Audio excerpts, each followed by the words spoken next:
Scary story in the backwaters of Kerala.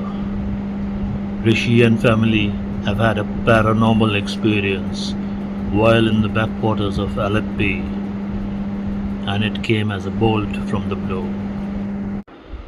40-year-old Rishi, wife Alka, who is 10 years younger, and their 10-year-old daughter Mini were going on a vacation to a village in the backwaters of Alleppey in Kerala. It was almost after a year that Rishi got a 10-day leave from his office and was longing for the big day to come. Well, there was also another reason for Rishi's excitement. The travel agent Murli, who is also Rishi's friend, had told him a very strange story that really excited Rishi. The village Rishi was supposed to visit for a night apparently has many apparitions living among humans, and this had petrified the villagers. Also, Alka and Minnie had never gone to a village before and were excited about the rural experience they would have. Spicing it up with some paranormal experience would make it a perfect holiday, thought Alka. The big day had arrived, finally, and it was time for Rishi and family to catch the flight from Delhi's IGI airport to Trivandrum. They had taken the early morning flight and within a few hours reached their destination and hotel, the Highland, which was a decent 3-star stay. Tired, Rishi and his family didn't realize when they had gone to sleep in the air-conditioned comfort of their room. Evening arrived and the phone rang. "Good evening, sir. Reception calling. A man by the name Murli wants to see you." "Send him up," said Rishi, who woke up Alka and Minnie while scurrying to make the bed before his friend arrived. Murli came up to the room, said a hi to everyone, and immediately struck a chord with Alka and Minnie, who had seen him for the first time. So, a curious Alka asked, "What is in the itinerary?" Murli said, "Tomorrow in the morning you first go to Alleppey, which is a 3-hour journey by car. Take the boat from the Pamba river and head to the backwaters till you reach the last village, Kainakari. It is a 2-night boat ride." He went on to say, "Did you know that Alleppey is the Venice of the East?" Alka wasn't interested if it was Venice or Milan, but was more curious about reaching the remote Kainikari as early as possible, and she was waiting to see if there was any paranormal activity in store for her. Dinner was light, with a typical bland vegetable meal with some chicken reshmi kebabs to spice it up. Next morning, after a sumptuous breakfast, the trio left in an SUV for Alleppey, and around 2:30 in the afternoon, they boarded their boat. The boat was not a simple boat, but actually a houseboat made of bamboo. There was a big drawing room, 2 bedrooms, a kitchen and 2 toilets, and there was also an area for the boat staff to stay. Rishi, Alka and Minnie were bereft of words when they saw how beautiful the houseboat was. Minnie immediately started moving around to explore it, while her mother said, "Careful dear, make sure you don't go to the edges." And when Alka opened the window to see what it's like outside at night, she immediately shut it. The darkness outside and the sound of the river sent a chill down her spine. She started imagining what it would be like in Kakinari. Next day, a delectable breakfast comprising a variety of fruits like watermelon, grapes and papaya, along with cheese sandwich, ham omelette, paratha and aloo dum arrived along with juices, tea and coffee.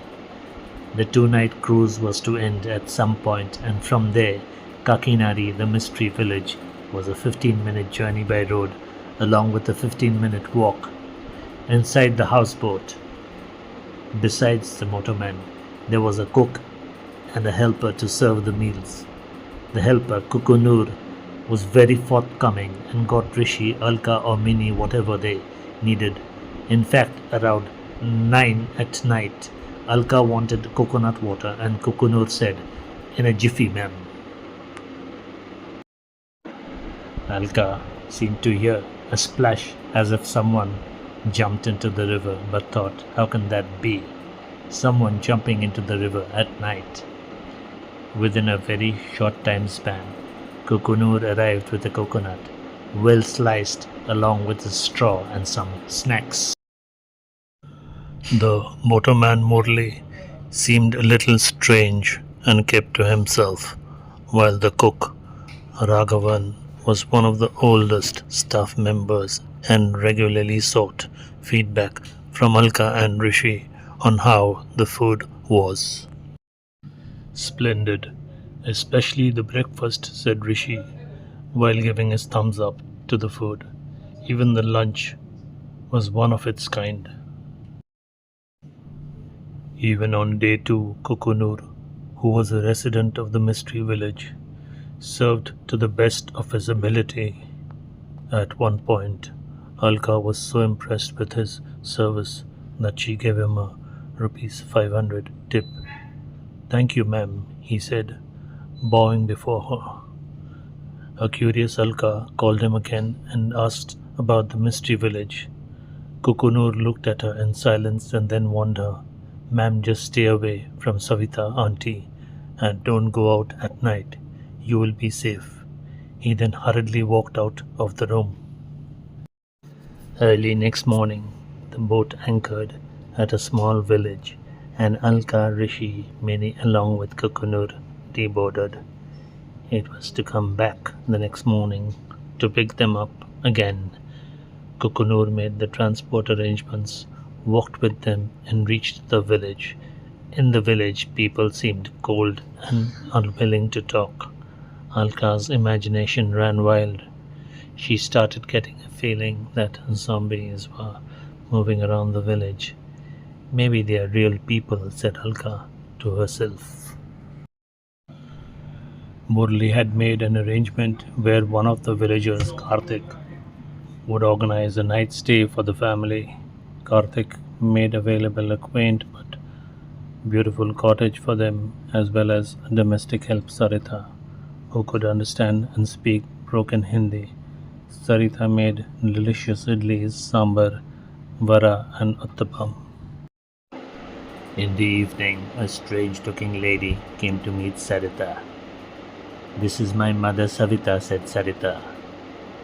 Hearing the name, Alka immediately ordered Sarita to take her mother outside and not let her in.